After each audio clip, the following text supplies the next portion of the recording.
John chapter 21. John chapter 21.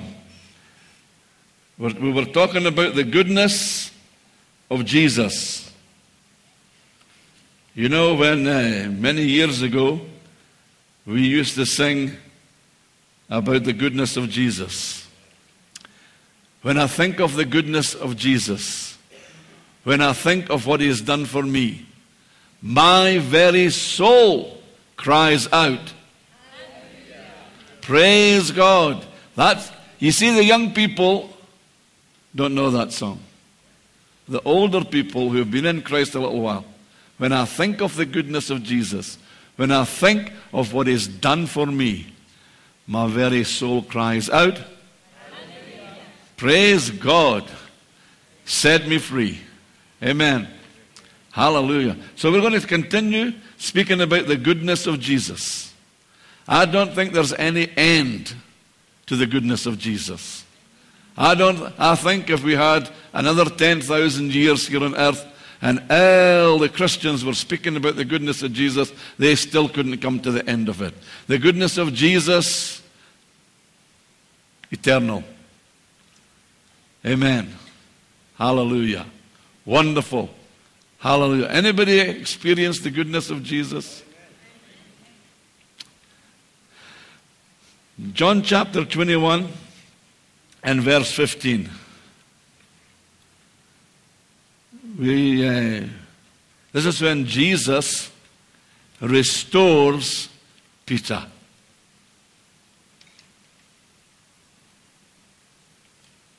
Hallelujah.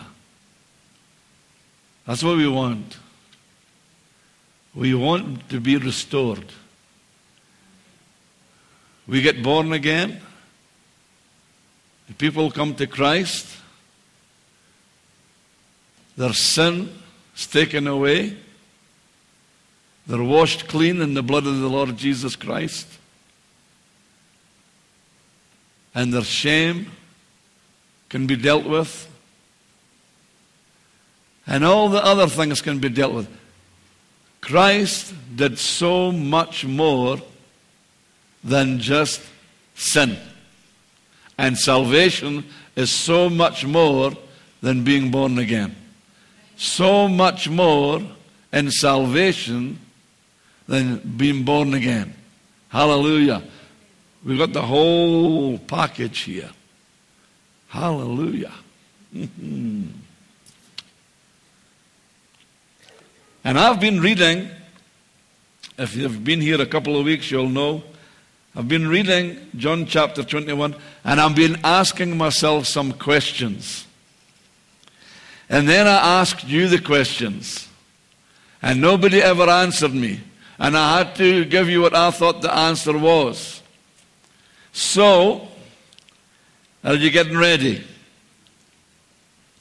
So when they had eaten breakfast, Jesus said to Simon Peter, Simon, son of Jonah. Now right there, I asked myself this question. Why did He call him Simon, son of Jonah, when He already gave him a new name? Why did He refer back to his old identity when He had given him a new identity? Because He was going to restore him. Because old Peter had taken a couple of steps back. How many of you remember that? How many of you remember that he denied Jesus? How many of you remember that Jesus died for his shame, his guilt, your shame, your guilt, my shame, my guilt, as well as the sin? How many of you remember that? Amen. So now He's calling him Simon, son of Jonah, referring to his old identity. He wants to restore him back to new identity. Isn't that interesting?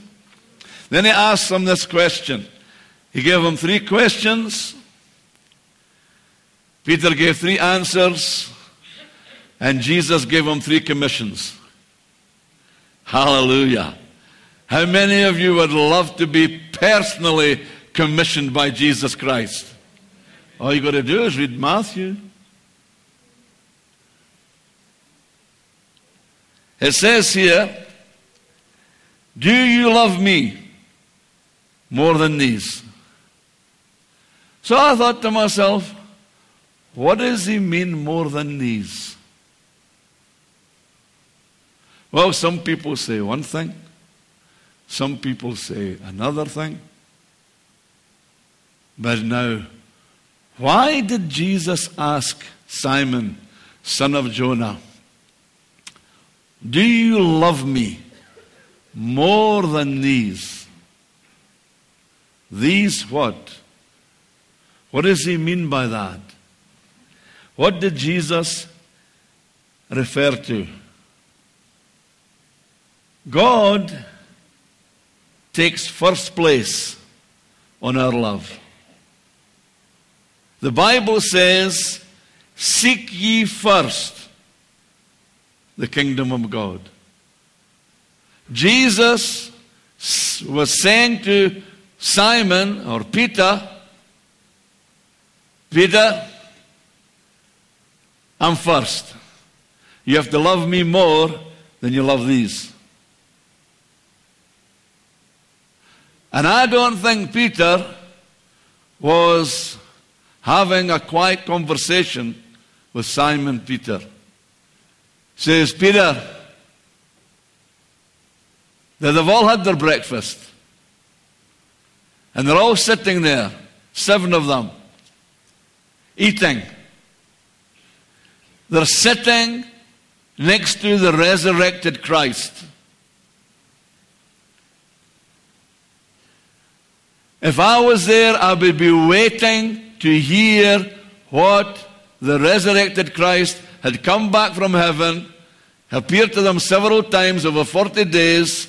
It must be important that he came back to restore Peter. Let me tell you something. He'll come back from heaven to restore you. He loves you that much. That's the goodness of Jesus. So I was sitting there, and Jesus opened his mouth and says, Simon, do you love me more than you love these? That's an arresting question. That's a question that demands attention. Peter answered him, of course, and said, I love you. Well, then, if you love me, obey my word. That's what Jesus said. Feed my sheep, feed my lambs. If you love me, obey. If you love me, be obedient. Aren't you glad your name is not Simon, son of Jonah? But he says it to all of us. If you love me, obey my word. Do what I tell you to do. Isn't that interesting? The goodness of Jesus. Hallelujah. Many men and women have been commissioned to do many, many things in this body, here, sitting here, many times in their life. But to be commissioned by the resurrected Christ. Hallelujah. Do you think Peter's chest was starting to go out now? Eesh. You see, when he called him Peter, he says, you're the rock. Just call me Rocky. But he wasn't calling him the rock. He was calling him Simon. Reason for that. Reason for that. Amen? He was saying, Simon, let nothing come between us. Because you see, if anything like shame, rejection, being offended, feeling guilty, comes between the relationship of a married couple or Jesus and yourself, that thing stops the flow of love. Amen. A husband and wife fall out, and you can put a 4x4 truck in between them and the bed, right in the middle. One of them's on the one seam, and the other one's on the other seam of the mattress. And they've got their fingers on the floor like this. You talk about the flow of love being stopped. You can put a double-decker bus down the center.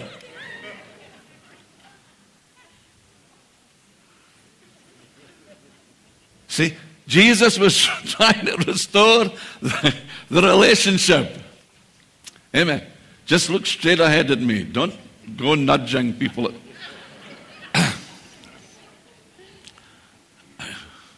I told you God would speak to you this morning.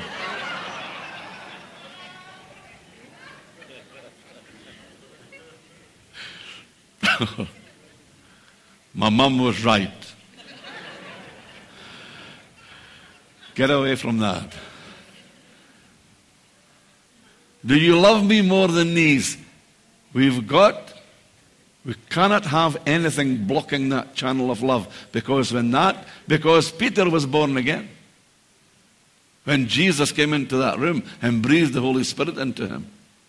So he had the love of God according to Romans 5:5. But Jesus was activating that love. Activating that love. You see? It's not whether you're doing something for Jesus, it's is the love of God activated and flowing out of your life? And what is it that might be stopping it? Amen. Hallelujah. We go to the source. We get to the heart of the matter. Unforgiveness and other people, offense, shame, betrayal, rejection, embarrassment, fear. But you know what? Perfect love casts out fear. Never stop being as close as you can to Jesus. Amen. Hallelujah. Romans chapter 6, because I'm now thinking, do you love me more than these? What does he mean? Romans chapter 6. Romans chapter 6. It's after the book of Acts, I think. Acts. Romans, yes. Chapter 6. And verse 16 says this. What then? Verse 16. Do you not know that to whom you present yourselves slaves to obey, you are that one slaves whom you obey, whether of sin leading to death or of obedience leading to righteousness? Whatever you yield to, whatever you yield to, whatever you yield to, you give authority to. Whatever you give authority to, you're a slave to that thing. Whether it's to something to do with sin or something to do, if you yield to God, you become righteousness of God. Whatever you yield to, become a slave to. Peter, Simon, son of Jonah, do you love me more than these? Hallelujah. Isn't that interesting? The first thing I must be willing to confess, when I begin to examine what controls and dominates me is this: I am the one responsible because I am the one that yielded myself to whatever it may be. If I say I'm a slave to self, I am to blame, because somewhere in the past I yielded to self. Likewise, if I obey God, I do so because at some point in my life I yielded myself to Him and received the goodness of Jesus. In John chapter 3, verse 16, you know, in this country, it's a very, very favorite verse. And we mustn't just quote it, we must read it. Because how do you know that there isn't someone here in this room that just doesn't know? John 3:16. How many of you know and can quote John 3:16? But a whole lot of people didn't put their hand up. So I'm going to read it. John 3:16. Thank you for not putting your hand up. For God so loved the world that He gave His only begotten Son, that whosoever believes in Him should not perish, but have everlasting life. John 3:16 means that God completely and absolutely gave Himself to us, and He gave Himself for us. We're talking about the goodness of Jesus. I'm going to pause here and give you an opportunity to give Jesus the biggest round of applause that you ever gave, because He gave Himself completely and absolutely for us. He gave Himself totally. He gave Himself unconditionally. He gave Himself without reservation. Spirit, soul, and body. Simon, son of Jonas, do you love me more than these? I don't. I've got unconditional love for you. And you, and you, and you, and you. You got it? Are you getting it? 1 Corinthians 2. You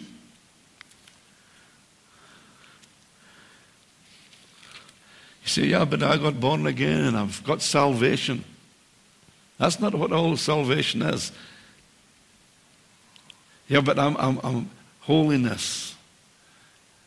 Amen.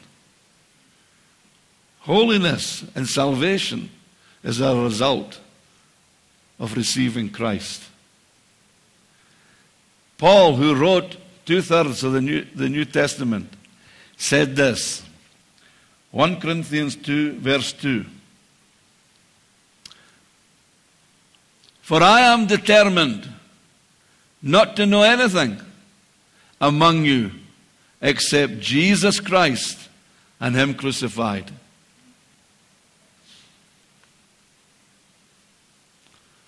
I'm determined not to know anything. What thing is he talking about? If Jesus had said to Paul, do you love me more than these? He say, what do you mean? Because Paul, at this stage, had determined not to know anything except Christ and Him crucified. Amen. Amen.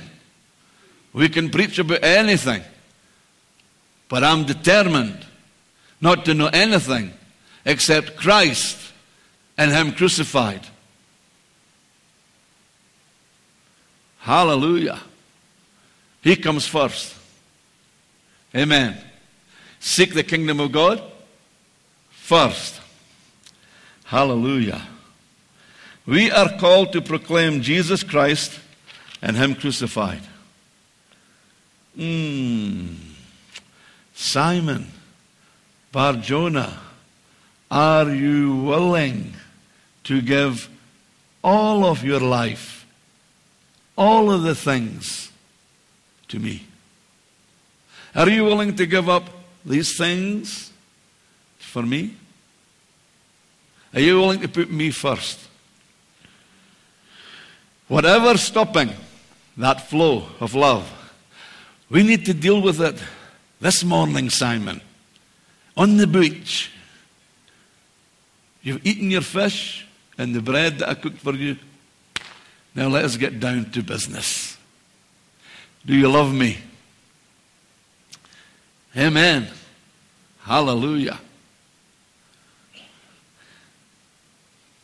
There is no power within the human soul itself that is capable of breaking the bondage of the nature created by yielding. For example, yield to anything in the nature of lust and you become enslaved to that. What do you mean by lust? Lust is, I must have it now. I must have it now. Lust, oh, I must have it now.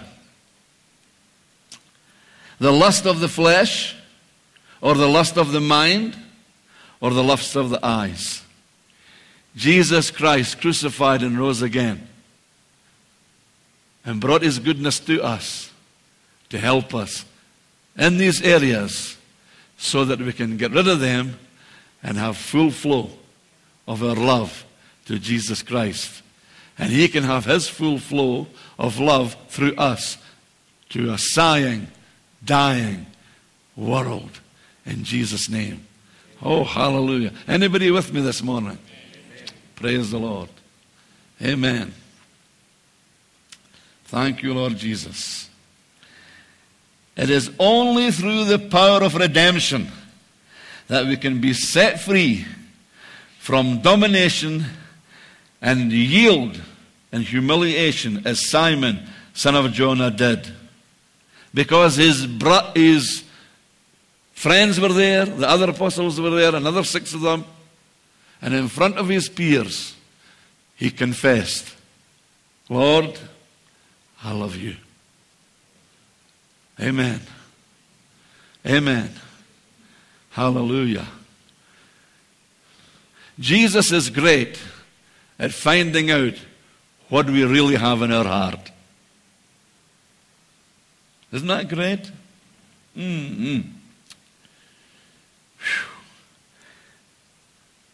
Simon was restored by the Redeemer.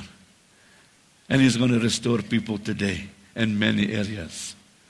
Jesus is the one who can break that dominating power in our lives. The Lord Jesus Christ and the power of the Lord Jesus Christ will break every chain in Jesus' name. Amen. Every chain in Jesus' name. Amen. Hallelujah. Oh, I can deal with it. That habit. No problem. Is that right? No, you're wrong. Only the redeeming power of Jesus Christ can do it. Praise the Lord Jesus. Hallelujah. Isn't that great to be interviewed by Jesus? That was Simon. Luke chapter 4, verse 18. Luke chapter 4 and verse 18. Hallelujah. I remember many Christmases when I was younger. I almost got to do what Pastor Mark said, when I was smaller. No, when I was younger. Christmases, hundreds and hundreds and hundreds of dads and mums all over the world spend hours on Christmas morning with things that don't work, electronics, electricity, The presents don't work, the kids crying, the train's only got 3 wheels. And they've got the whole thing dismantled and scattered all over the place, and they miss the turkey leg and the stuffing. And there's a little piece of paper in the box that says this: if this does not work, return it to the maker. Amen. If it's not working in your life, don't try and fix it yourself. Go back to the maker. Go back to Jesus. Amen. That's what was happening in that interview. The maker was restoring what had been broken. Amen. Let's get back to the maker. Hallelujah. I saw a lot of dads laughing there when I spoke about Christmas morning. How many fathers know what we're talking about now? Amen. Luke chapter 4 and verse 18. The Spirit of the Lord, we're talking about the Maker, is upon me because He has anointed me to preach the gospel to the poor. He has sent me to heal the brokenhearted, to proclaim liberty to the captives, to set at liberty those who are oppressed. And the same words are in Isaiah 61 and verse 1. Isaiah. Hallelujah. Praise the Lord Jesus. Isaiah 61, the prophecy, Luke 4:18, it says, Vandag, namstandly, today, this scripture is fulfilled. He is the healer. Amen.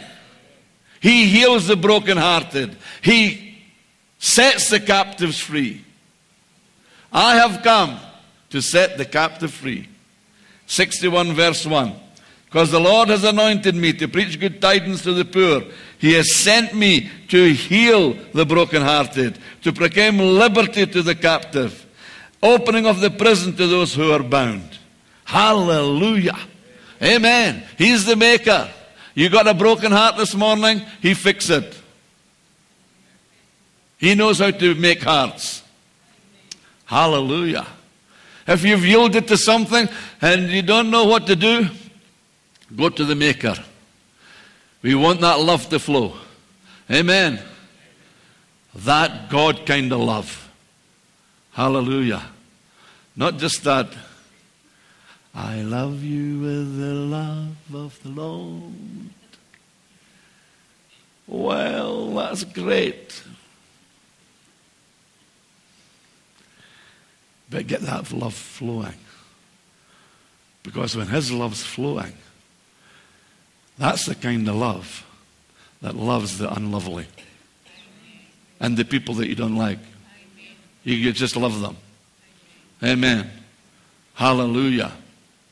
So strong it is that you can go there and feed the poor and get stuck into the people that are wounded and dress their wounds and do all kinds of things with that kind of love. Amen. Not just, I love you with the love of the Lord. Precious saint of God. Hallelujah. Then you're bumping into each other in the cars going out the gate.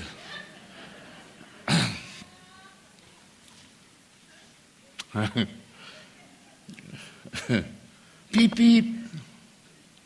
Back to normal. Amen. Hallelujah. Glory to God. Oh, here are some guidelines to get rid of that thing that you've yielded to. Number 1, have a one-on-one with Jesus. Just get alone with Jesus. You know. Now, Jesus, I've only got a few minutes here. I've got to take the kids to the school. And then I've got to go to the gym. Not me, I'm not talking. I've got to go. to the Virgin Active. I've got my spandex on and everything. I've got to go. Then after that, I've got to beep, beep, beep in the traffic for an hour and a half. And I'm very, very busy. So, you see, maybe one of the things that you've yielded to is time. And it's become a slave. We'll show you how to deal with it. Amen. Jesus. Have a one-on-one with Jesus. Of course, led by the Holy Spirit. Led by the Holy Spirit. Next one. Identify the problem. Simon, do you love me more than these? I don't know what he was talking about. Some people say this, some people say that.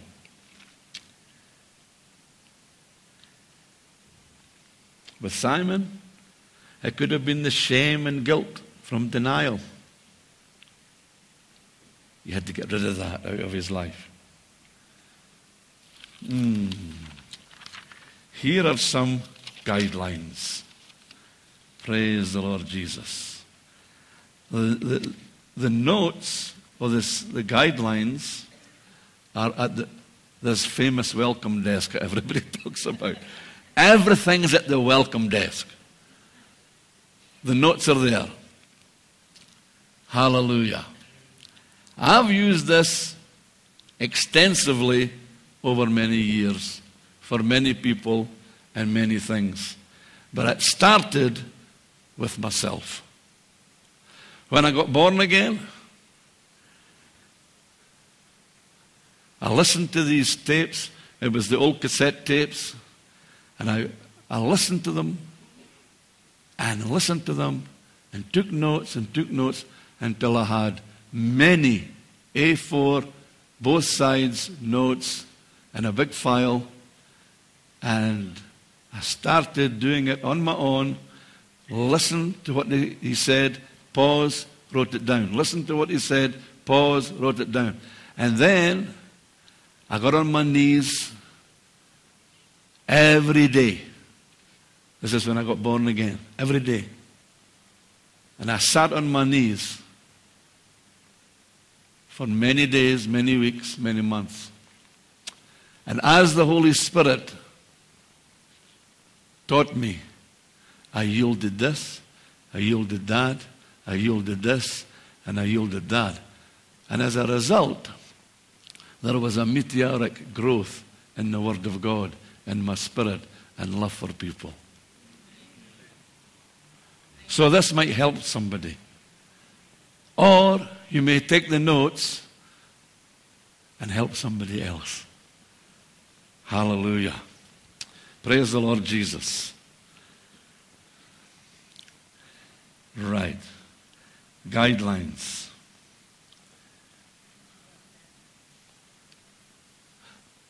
Sorry? This is my cue card. It's Jenny. It's my wife.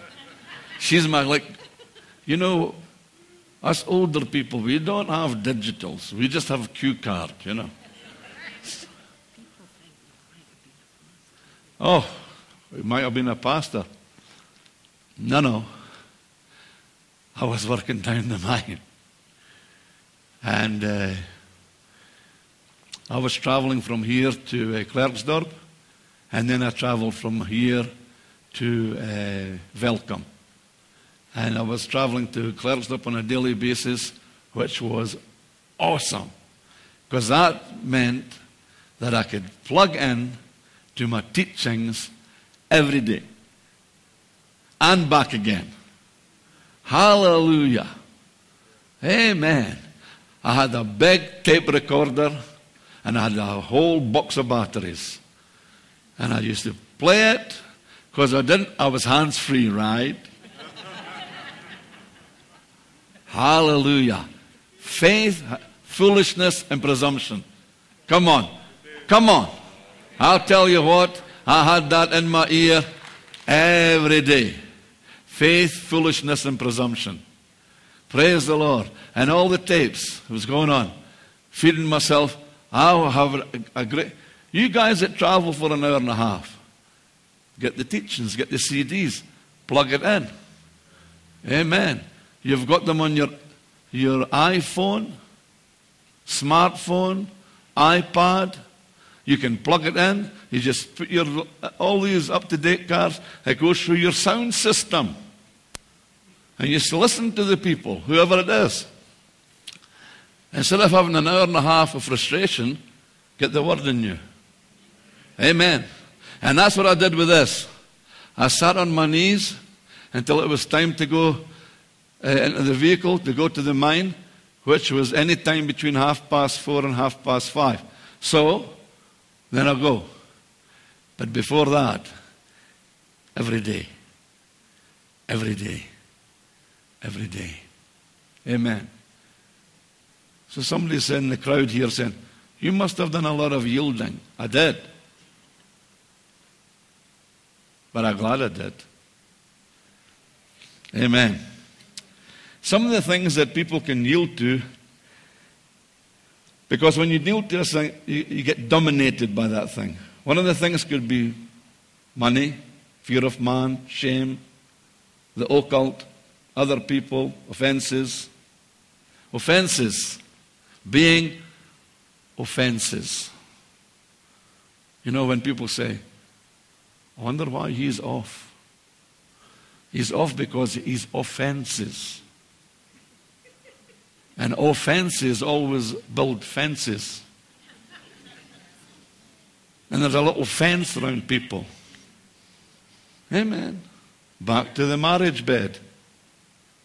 One person on the one side, then there's a fence, like the Berlin Wall.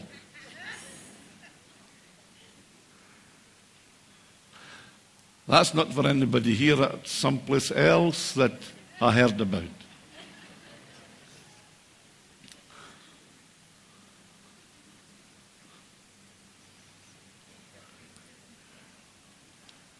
Unforgiveness, betrayal, rejection, embarrassment,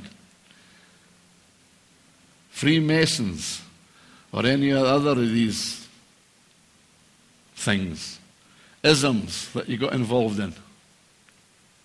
If you've yielded to these things, you get to get these out of your life.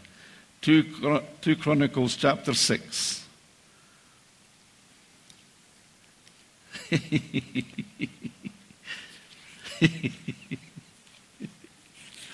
Hallelujah.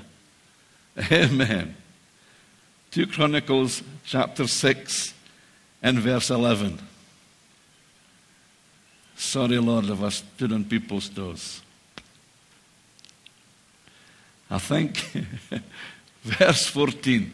Do not be unequally yoked together with unbelievers. For what fellowship has righteousness with lawlessness? What communion has light with darkness? What accord has Christ with Belial?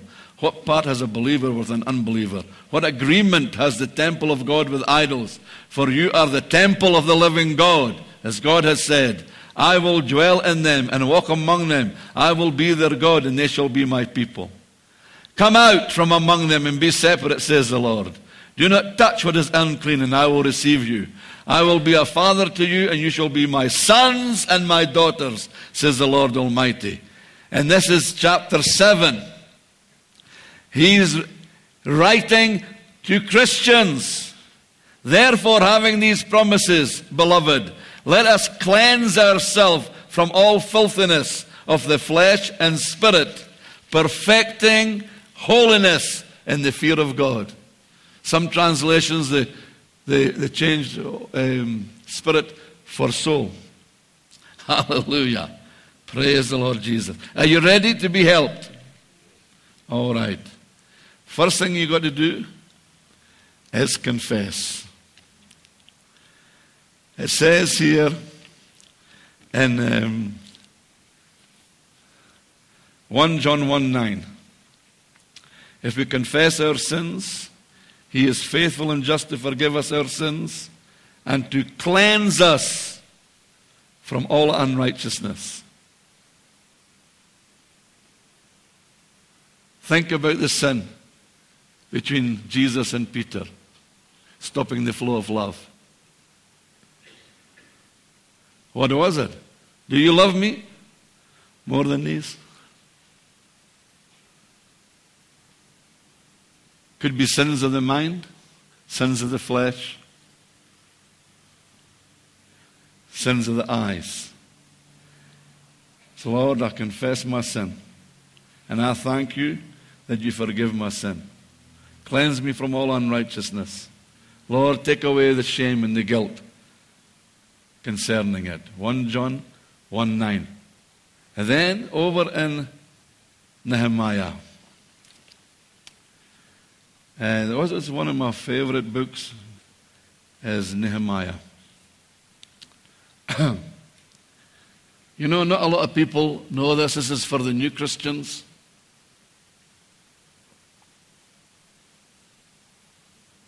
Nehemiah was the shortest person in the Bible because that's his name, Nehemiah.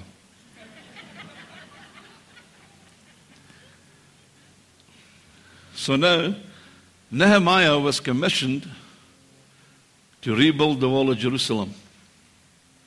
And he was inspecting the wall, and he gets to the end of his inspection, and he comes across these three people.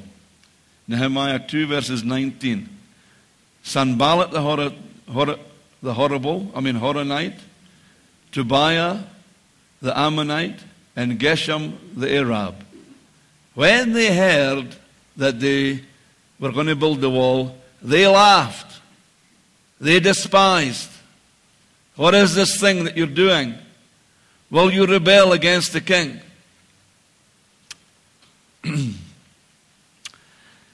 So I answered them. You see, Nehemiah has spent months praying and months coming to where he had been, to Jerusalem. And he was certain of his commission. And so he answered them and said, the God of heaven himself will prosper us. We his servants will arise and we will build. But you have got no heritage, no right, or no memorial in Jerusalem. When you deal with the thing that you've yielded, the first thing you do is confess. And then the next thing you do is you cancel its effect on your life. And you cut off all rights, all privileges, and all memory that that thing has in your life. All rights, all privileges, and all memory. If you've had an affair and you've yielded to someone, you need to be doing this. First of all, confess. Second of all, cancel all effects. Cancel, clear out every semblance of that affair. If you're in the Freemasons, every semblance of Freemasons. If it was anything else, every semblance of it. Whether it be material, physical, whatever it is. Every memory, every photograph, out.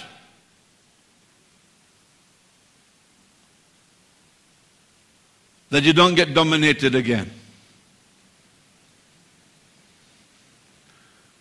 And Nehemiah said to these three princes, because they were powerful people. They weren't just people off the street. They were powerful men. They said, you have got no rights in Jerusalem. You've got no claim, no legacy, no memory, no privileges here. Our God, is going to prosper us. And you've got none of it. When you go on to be commissioned by the Lord Jesus Christ, always remember this, that the flesh always contends against the Spirit. And Nehemiah was coming in the Spirit of the Lord, and the flesh was up against him the very first day he arrived. You get that even in the altar. The Spirit's moving, the Spirit's moving, the Spirit's moving, and all of a sudden, somebody will come and try to get in with the flesh. You've got to realize that when you're in your ministry, that the flesh always, you cell leaders, you see, the cells are so great, they do such wonderful things.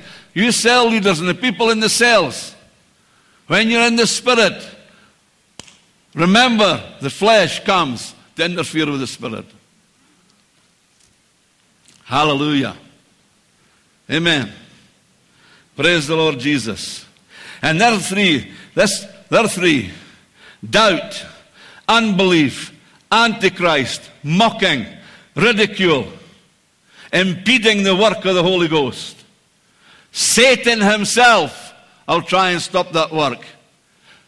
Peter, Simon, son of Jonah, do you love me more than these?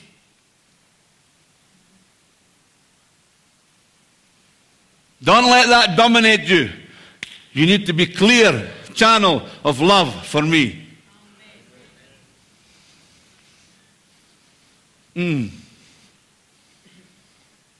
Because these three men can be called this: domination, manipulation, intimidation. Because that's what they did. They tried to intimidate them.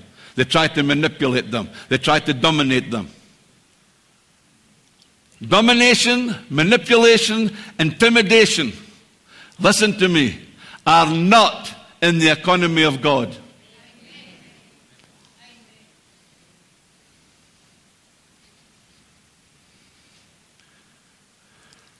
So you can set all these isms right now. Domination, manipulation, and intimidation are not in the economy of Jesus Christ of Nazareth. Come on, somebody, give him a good warm clap. Amen. Acts chapter 19. You confess, you cut off, you cancel, you clear out. And many who had believed came confessing and telling their deeds. Sure, openly. I used to do this, I used to do that. Tarot cards, Ouija boards, crystal balls, mediums, wizards. Also many of those who had practiced magic brought their books together and burned them in the sight of all. And they counted up the value of them, and it totaled 50,000 pieces of silver. That's a lot of money. You've got to count the cost, Jesus said, if you want to build the tower. And part of the cost is get rid of that stuff. Life member with the Masons. Life member, Royal Arch. Life member, what was the other one? The Crusaders or something. All in the braai. Thank God for the good old South African braai. Throw it all on. All the life membership certificates, books, clothes, little white gloves, everything. Al-Dai Huda, gone. Cut it off, cancel it, get rid of it. Amen. I said amen. Amen. Some people wondering why they never get cracking. You need to get that offense and cut it off. And get that relationship clear. Hallelujah. And then you know what Jesus said in Luke chapter 10 verses 19 to 20. I give you authority to trample on serpents and scorpions and over all the power of the enemy. Nehemiah knew that. You've got no rights here. Get away from us. We're going to build a wall. That was in chapter 2. Chapter 3 they started to build. Once they got rid of this lot. Oh, you'll never make it. That'll never happen. This church will never be finished. Where are you going to get the money?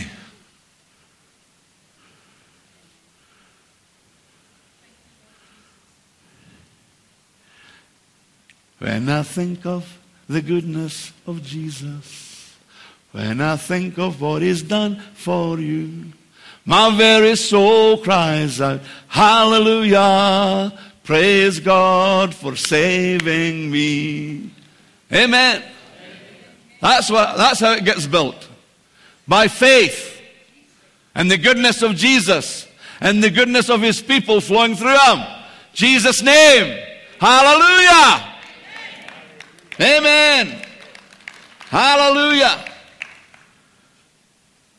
Over all the power of the enemy, nothing else shall by any means hurt you. But don't rejoice in this, that the spirits are subject to you. Rather rejoice because your names are written in heaven. First you confess, cut off, cancel, clear out. Now you command. Satan, in the name of Jesus, I command you to get away in Jesus' name. Normally there's some kind of evil spirit attached to a sin. Amen. You don't accept sickness. That can become a stronghold. You don't yield to sickness. You fight off sickness. And if the devil's attached to it, you fight him off too. Because let me tell you something, just short and sweet. If you're born again, you're the boss of the devil.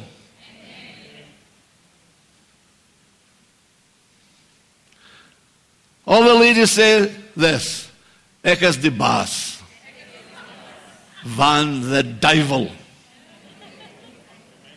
That's a terrible Afrikaans, but you know what I'm trying to say, amen. Satan.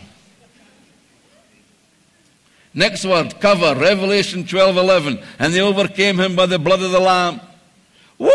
They overcame the devil by the blood of the Lamb and by the word of their testimony. And they did not love their lives to the death. After you've commanded and you see that thing going, woof, you cover that opening. You close that door in your life with the blood of Jesus.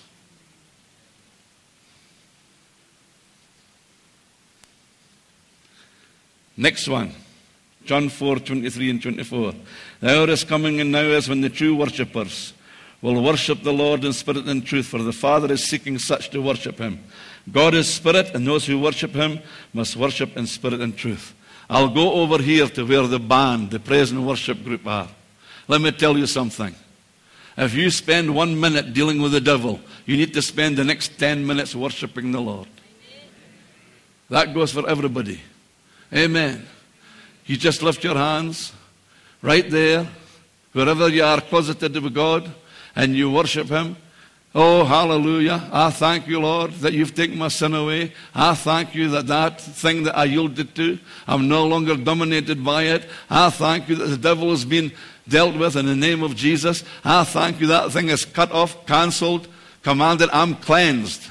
It's all over. Satan, the blood of Jesus is against you. Glory to God. I just worship you, Lord. Hallelujah. In the worship, there's the presence of God. Oh, I praise you, Lord. Hallelujah. And you start to speak in tongues and pray in tongues. And start to sing in tongues. And you worship the Lord. And worship the Lord. And worship the Lord. And worship you, Lord. Because he set you free. Amen. Hallelujah. So I've got it. Confess, cut off, cancel, clear out, command, cover, celebrate. It all begins with a big C, see? I bet a lot of people knew that. 2 Corinthians 10 verses 3 to 5. For though we walk in the flesh, we do not war according to the flesh. For the weapons of our warfare are not carnal, but mighty in God for pulling down strongholds, casting down arguments and every high thing that exalts itself against the knowledge of God, bringing every thought into captivity in the obedience of Christ. Hallelujah. Oh yeah, he's going to come with thoughts now. You're not delivered, man. You want to go back to the Freemasons. I pulled down that stronghold. You want to go back to that lady or that gentleman. I pulled down that. Pull that down. You're not going to set up a stronghold here in me. I command it. I'm not going to put that in my thought life. No. Divorce is not in my thought life. Amen. Hallelujah. Money. The Lord will supply all my need.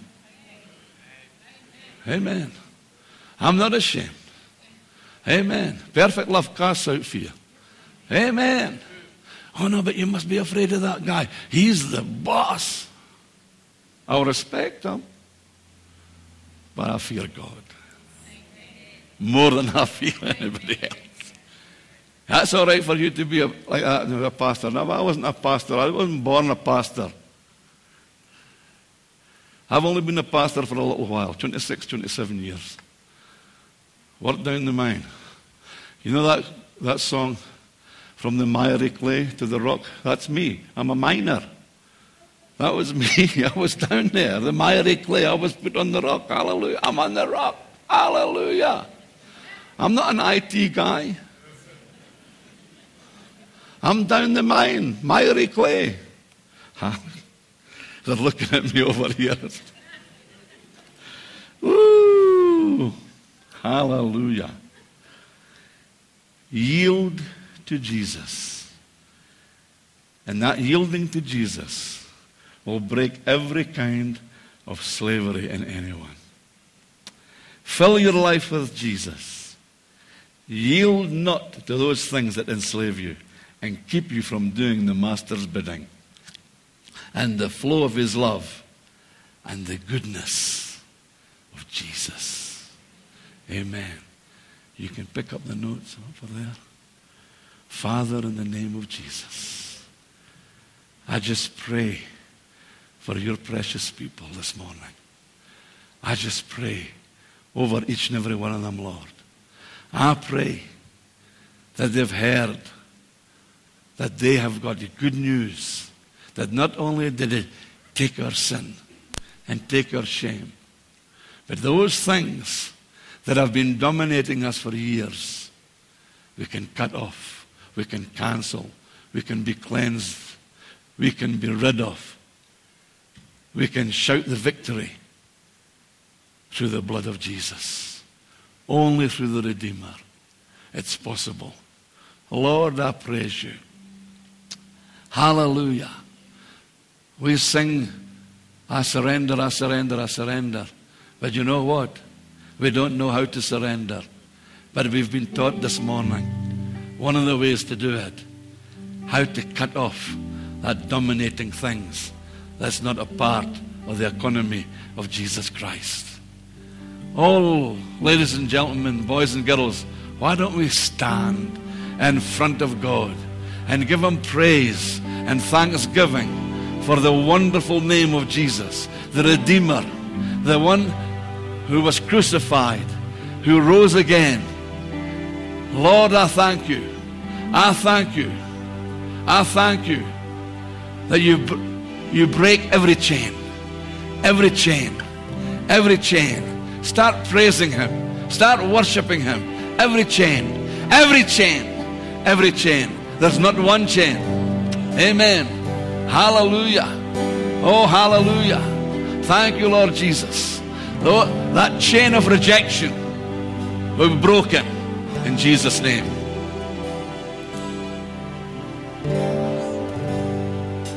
The lust of the eyes, the lust of the mind, the lust of the flesh, broken in Jesus' name. Hallelujah. All to Jesus I surrender. Surrender all. Hallelujah. In some cases it's instant. In other cases it's a process.